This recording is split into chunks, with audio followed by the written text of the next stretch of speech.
Welcome to Love and Speak the Truth, a podcast with Sister B and friends.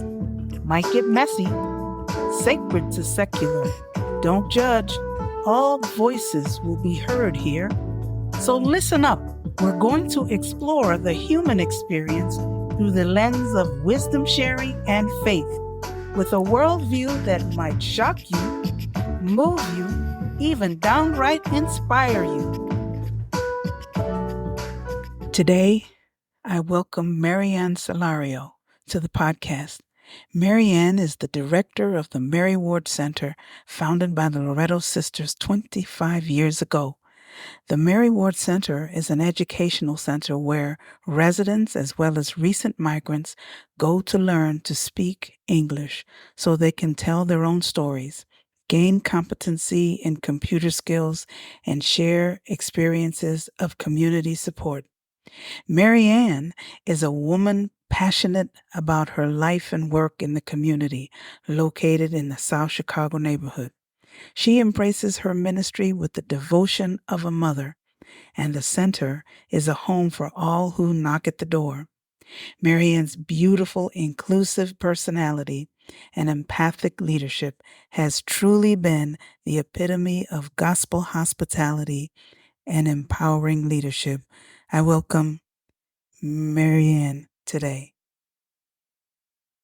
So it's so great to see you, Marianne. I'm excited about having this opportunity to have conversation and to get to know you a little bit. Actually, this conversation and the people listening in will be delighted to know that you're on the journey with us at Mary Ward Center, and you agreed to do this interview. Feeling a little bit tentative about it, but I am sure we're going to have a great conversation. Don't you worry. I hope so, Sister Brenda, and I feel honored to have been asked and to be on this journey with all of you as well.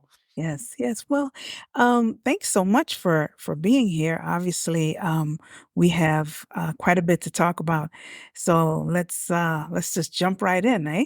Awesome. Good. Right. So let's just before we start into any of the specifics, whatever those might be as they develop, why don't you tell the listening audience a little bit about your journey and a little bit about where you see your purpose in life and in this ministry on the south side of Chicago at Mary Ward Center. But even before that, how did you find yourself in this position as the director and as a real accompanier for the people there?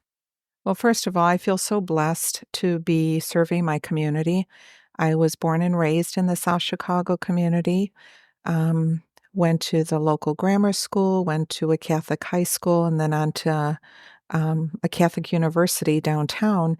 And I wanted to do something else. I wanted to, when I was in DePaul, wanted to work in corrections. I wanted to make a difference. I wanted to be able to change people's lives. And for whatever reason, things did not turn out the way that I thought they were going to turn out. And I continued working downtown after I graduated. And our local pastor, had asked me if I would agree to be the DRE at Our Lady of Guadalupe Church. And I was a catechist for many years and did not feel really qualified to run the whole program. But after many asks, I gave in and I agreed to 1 year of service in the community. And that year turned into almost 19 years, and it turned into 33 years of now serving in my community. And everything I have done, from catechism to creating community schools to now being at Mary Ward Center, has just fulfilled my life so much. Not only working in the community that I lived in, but being able to empower people, being able to empower families. All of that is just so rewarding. And I feel very fortunate to be finishing out my years at Mary Ward Center. Yes. Well, tell us about the community there you live in. I know we're right now in the city of Chicago dealing with a real surge of men and women and children coming across the border and being sent to sanctuary cities.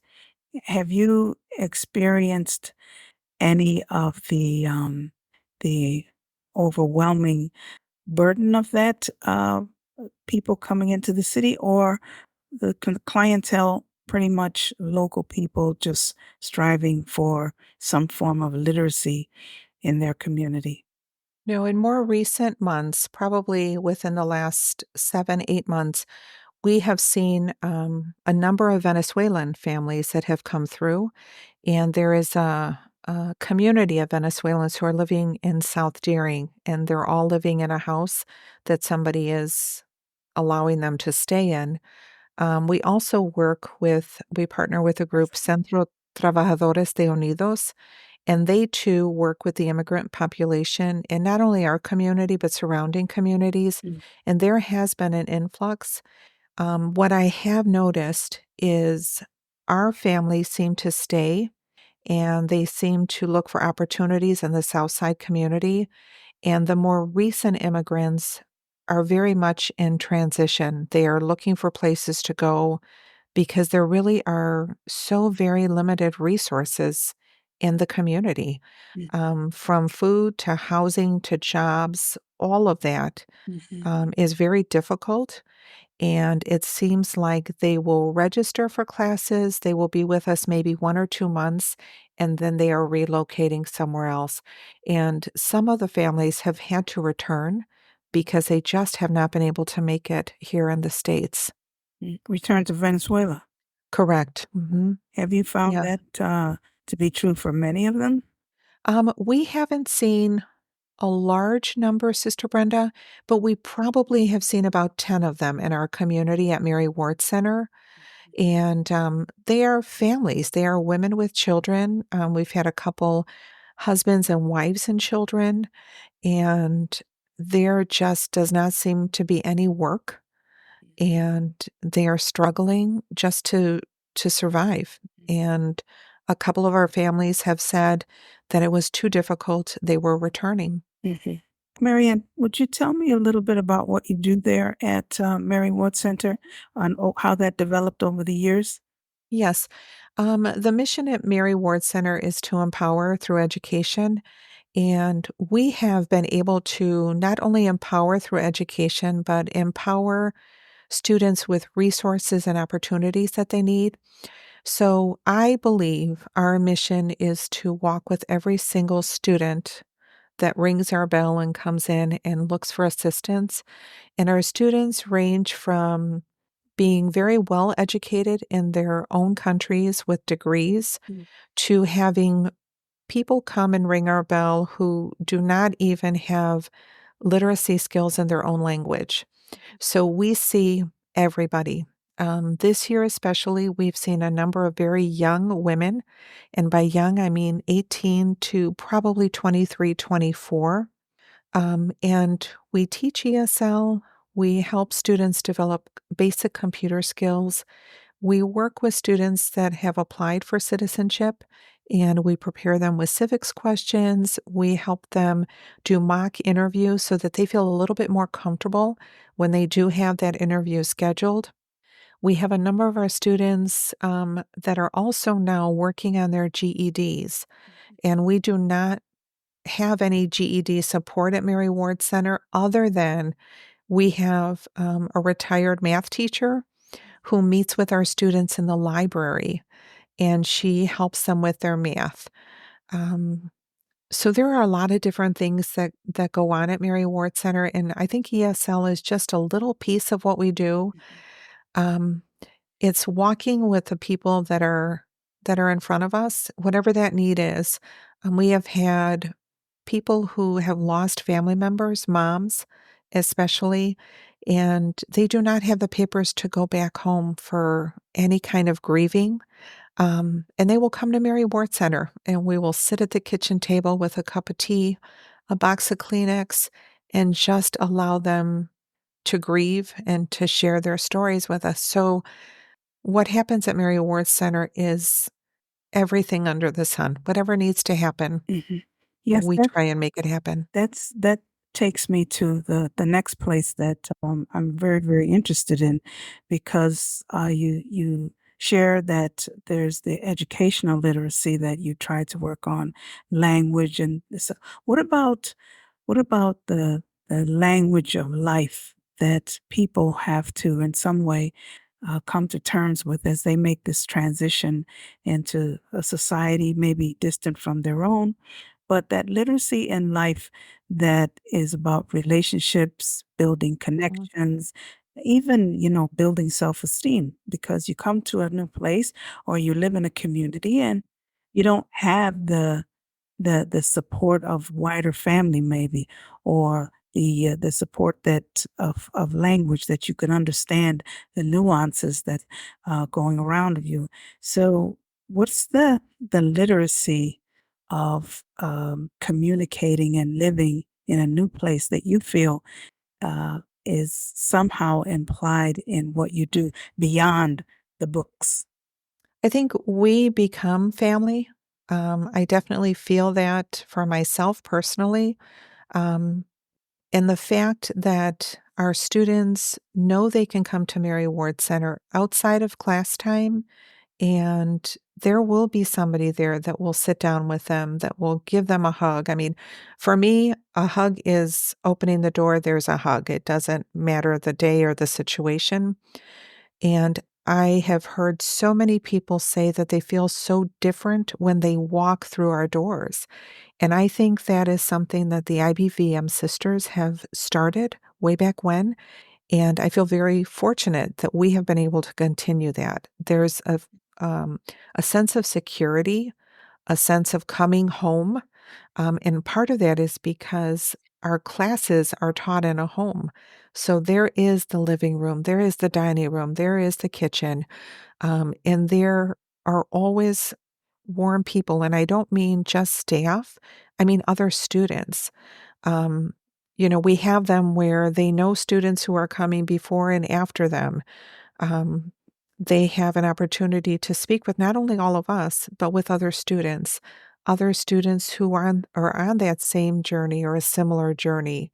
And they have an opportunity to share the difficulties and know that, hey, this other person I'm talking to is in the same situation that I'm in. Mhm, And that understanding is there. mhm, Um, mhm. and I think that's really important to what we do as well, What do you connecting think? our students with one another. Mhm. What do you think prepared you for that, Marianne? You have a real depth of empathy and feeling and concern for people. I have seen the welcome, not just the physical hug, but the inclusion, the finding every possible way to be present to a person who's right there in front of you. There's something about you, Marianne, that invites people to be seen, to be heard, to be held, to be treasured. Where did that come from? I'm going to have to say it came from my family. I have always been very family oriented. And by family, I don't mean necessarily blood relatives. We were raised calling almost everyone aunt and uncle. And that extended family just is a part of who I am. And I just think I grew up with a sense of, always giving, always caring, always being present to people. And that is what we seen at home. And I think that just sort of nurtured who I eventually became. And I think part of it too, Sister Brenda, is just becoming comfortable with who you are.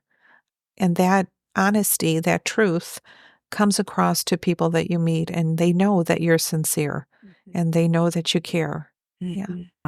I think that's one of the big reasons why I thought you'd be great sharing on those podcasts called Love and Uh, Speak the Truth, because that Mary Ward saying, it's something that you live by, really.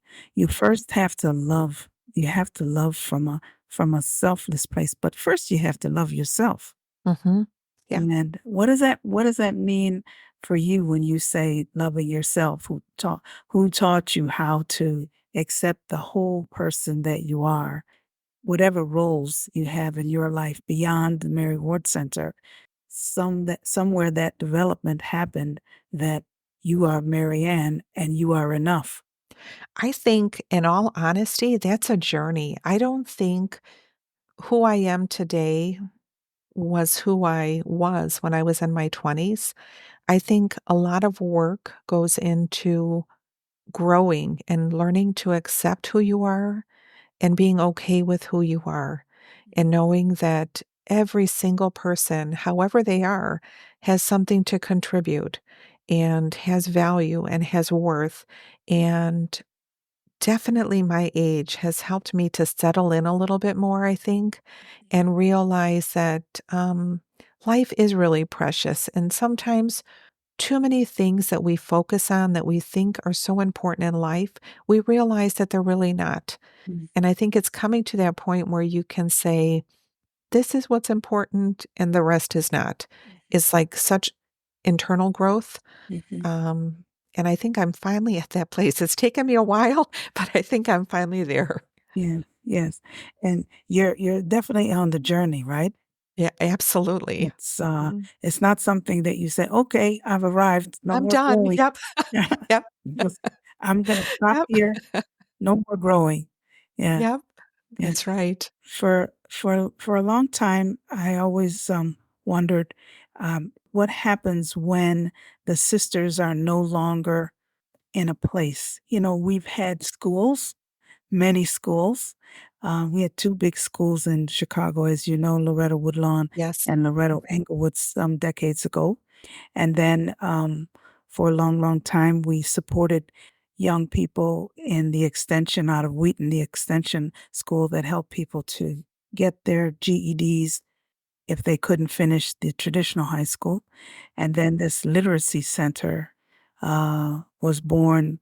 What is it now? 20, how many years? 20 25 years this fall. Yes. Yes. So you're going to Mhm. be celebrating that time. But what happens when the sisters are no longer there and the charism that they bring to any ministry gets handed down to amazing people like you? Uh, we don't necessarily start addressing you by Sister Marianne, but you are Sister Marianne, essentially. And you've carried on that charism so beautifully in the context of Mary Ward Center, a literacy center, literacy for us to be engaged with one another in a loving way. I often think about that and I see it coming to life under your leadership there at Mary Ward Center. What impact did those sisters make on you that allowed you to just take that baton and said, here I am. I know you bring the gifts that you have, but here I am. And I want to carry this on and giving that legacy of Mary Ward, giving the legacy of the sisters who've gone before you to continue this mission. Well, I was really fortunate when I worked at the church. That is when Sister Rosemary, Sister Mary Howard, Sister Lorraine came to Mary Ward Center. So I was at the church when the idea of Mary Ward Center came to be. And our pastor at the time thought that the sisters were going to be coming to sort of add on to the ministries at the church. And my first experience was a very clear no, we are not adding on to the church ministry. We are creating our own ministry. Mhm. And for me, hearing that, those were some very powerful words from some very powerful women. And I have always believed Mary Ward's quote, women in time will come to do much, that that will happen. And when more women are in those places, I think we will be able to create healing and a better world, a better community for us. So I've always been attracted to very powerful women. And that is exactly what I seen in the IBVM group that came. And prior to that, my experience was with the PBVMs, and they really first introduced me to, again, women feminist and religious roles. That was not ever my experience. So through all of the years that I've worked either with or observed, I've been so impressed with the sisters and the work that they've done and the people and women that they are, that I knew that that was a group that I could align myself with, that I would feel very comfortable with. So when I had the opportunity to come to Mary Ward Center, I didn't really think about it too much, other than, to be completely honest, again, Sister Brenda, I was really concerned about, am I going to be able to continue what the sisters have created when the sisters retire? And that was what was expressed to me during one of my interviews. The idea was, at some point, we're going to retire and we need somebody to continue Mary Ward Center. Well, those are really, really big shoes to fill, because you all are so amazing. And I knew the impact all of you had made in our community. But most times I'm up for a challenge. Most times I'll say yes, even if it's sort of a like a little no, and I drag my feet a little bit about it.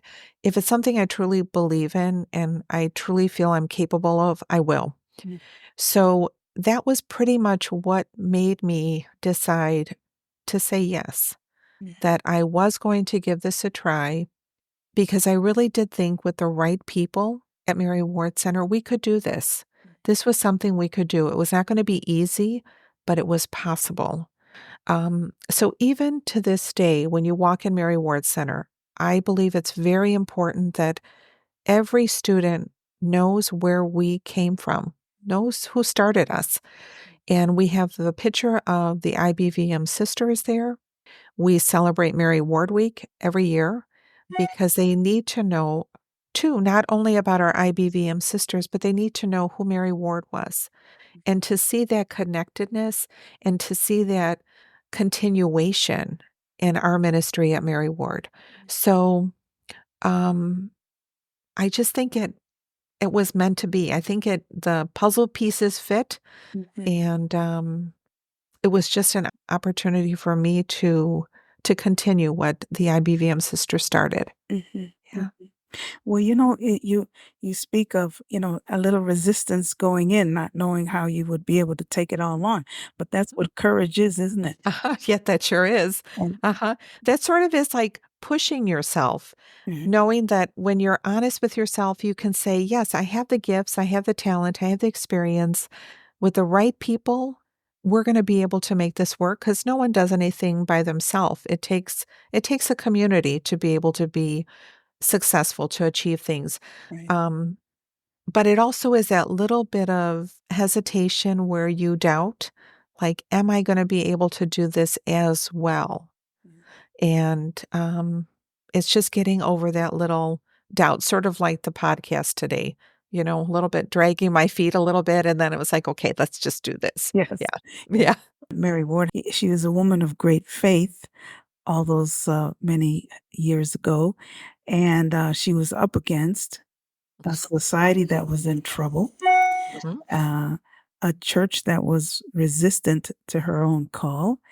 And I'm sure she had a little bit of doubt here and there, wondering if she could do this, if if God was going to allow her to really live this call. And so I think we women somehow all have some connection to that, finding the courage even in the darkest times, right? Mhm. Yes. And I think that you've expressed that so well in your own way of being. Even though you might have a little resistance to going forward, you do it anyway. Right. And you look at Mary Ward too, Sister Brenda, she surrounded herself with other women that were like her. And I think that saying, it's a village that's going to be formed, and that is what we need to do. We need to surround ourselves with good people Mhm. and with people that are willing to share their gifts, their talents, and to dream. I think that's the other piece. You have to keep looking ahead. It's like, are we going to stay where we are, which I believe you become stagnant, or are we going to continue to move forward despite all of the difficulty, despite maybe people not believing, but still taking those steps forward. And I think when you surround yourself with the right people, um, that all is possible. hmm Yeah. hmm What is the biggest challenge for women today? As you see that we have lots of voices out there holding banners and going about correcting the political system that we're in, and we're on all sides of the debate, whatever Mhm. that debate is. But I just wonder what you see as s- the most outstanding or overwhelming issue for women today. Um, I I think this is just where I'm at right now. I think we as women, as a entire group, we do not all believe that we are capable. I think there are so many women out there still that, for whatever reason, don't want to see women in positions of power, either political or in jobs, and it's not only the men. I think there's a group of women that too are not supporting other women. And I think when women start supporting each other, when we start uplifting other women, that change is going to happen. I talked a little bit about the new female president of Mexico. Mhm, I'm so happy that there is a female president in Mexico. But the other part of me is why did that happen in Mexico and it hasn't happened in the United States? mhm, Are we not what are we doing wrong that we're not putting really educated women into these positions? Because I truly believe when we have more women in power, we're going to start seeing the change that we're talking about in the streets. mhm. Um, but I don't know why we in the States cannot come together as women and realize that. And I think until we do, we're going to keep repeating, repeating, repeating, and be standing in the streets and putting our signs up um, because we just don't seem to be united. We need smart women. Mhm, I think mhm, it's the gender issue. It's the issue of seeing the potential in each person. mhm, Uh, but we need really smart women because I think some women still see themselves less than able. I think mhm. there's something Absolutely. that we need to um, cultivate in ourselves is to see the best in each other, and Right. that that, that doesn't necessarily mean women, but I think that's a failing that we have right now is trying to be able to see or expect the best from each other. Mhm. You know? And there again, I think too, when you surround yourself with good people, when you surround yourself with smart people, like you said, men and women, that too encourages you to be better. It encourages you as an individual, but then collectively as a group to do and to be better. And I just don't see that happening right now, and it is really disappointing. Do you have mostly women attending the Mary Ward Center, or do you have women and men? No, we mostly have women, but this past year, we have a number of men that are coming to us for classes as well. And again, we have a couple of very young men. They're in their 20s. And we have never seen the numbers, the young people coming for um, classes that we do now. So we as a staff have said, these young people, we need to put pressure. We need to, and I always tease them. I say, I'm pushing you from the back. When you feel those two hands on your back, that's me, because they have their whole life ahead of them. And they need to have opportunities to go on to universities if they want. They have and should have opportunities to be in the careers that they want to be in. We have one who wants to be a nurse, another who wants to be a flight attendant. They should have those opportunities. And I think our responsibility is to help them master the language and learn what they need to do so that they do have those opportunities in their future. So it is really exciting to see the younger group. They are so full of life, they are so full of joy, um, and they are living some tough lives. Yeah. Yeah.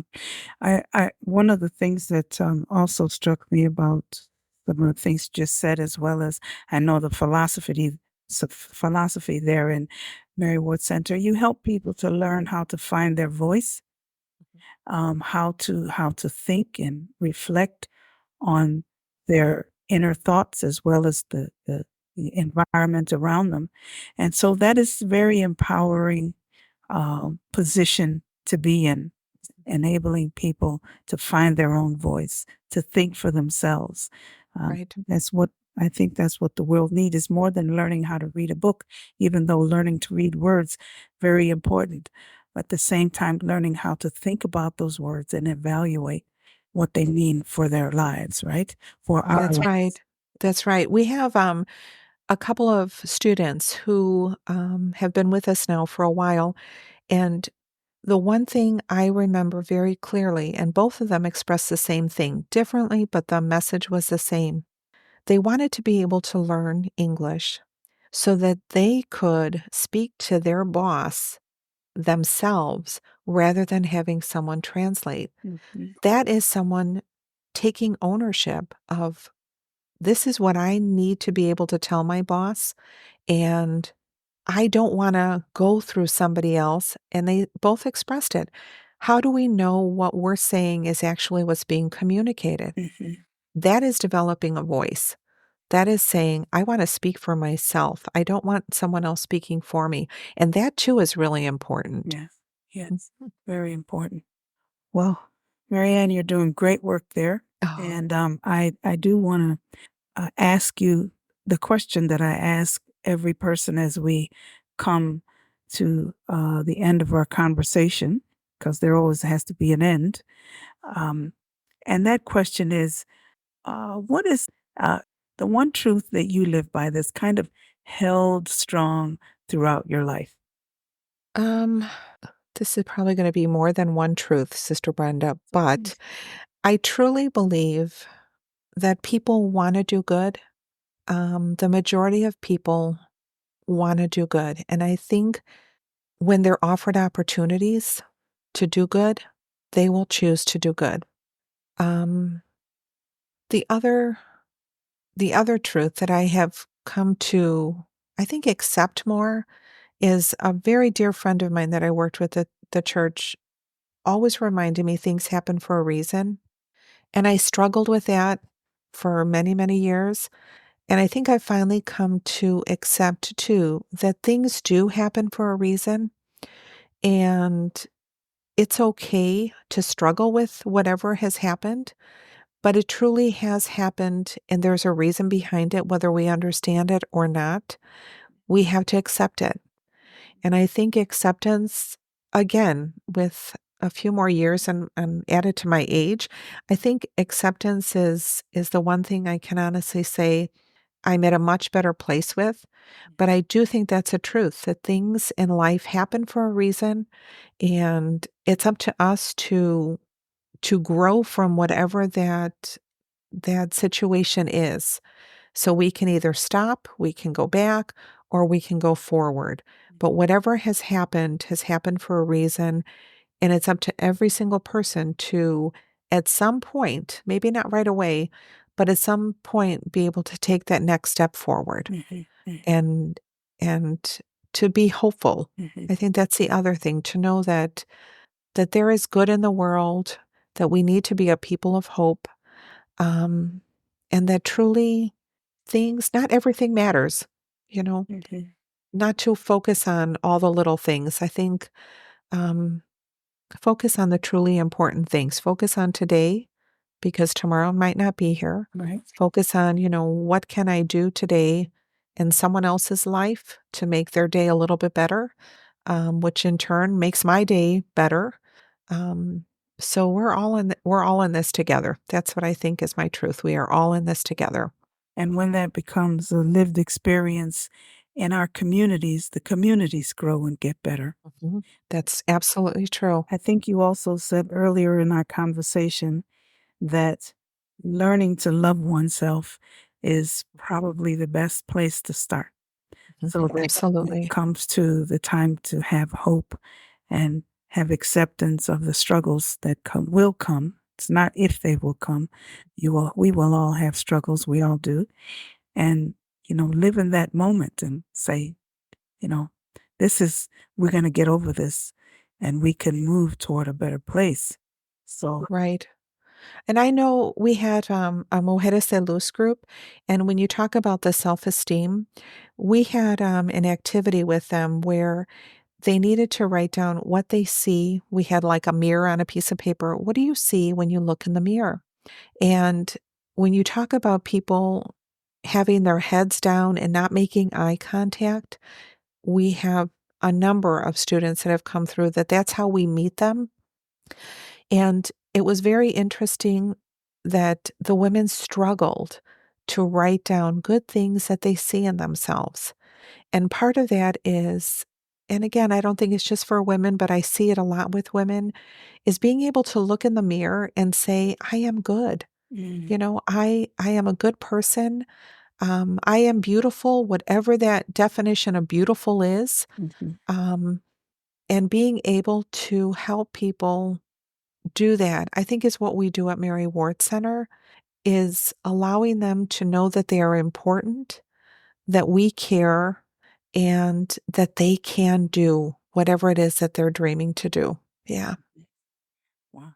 Thank you. That's a Yeah. beautiful conclusion to our time together. I want to thank you so much, Marianne, for taking that leap of faith and having the courage Oh, to come on, love and speak the truth, even though you were a little nervous about it. thank you. And Oh, we will continue the conversation.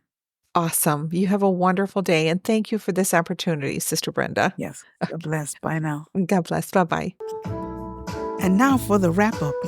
You have just had a human experience from a spiritual being. We have so much to learn. So go forth to love and speak the truth. Ad majorem Dei gloriam. A couple of announcements. Don't forget to rate and follow us on Apple Podcast or Spotify. We are on Facebook at Love Speak Truth, and visit our website at www.lovespeaktruth.org. For a few credits, when all is said and done, I give thanks and credit for sponsors, producers, and contributors who made this podcast possible. Mega shout out to IBVM Region Leadership, Megan Butel, Jennifer Schmitz, Carol Benaziak, Laurenti Wright for the keyboard music, the late Sister Maria Beer IBVM for her composition of the music Women Bearing Witness. It takes a village, folks. Thanks for listening to Love Speak Truth.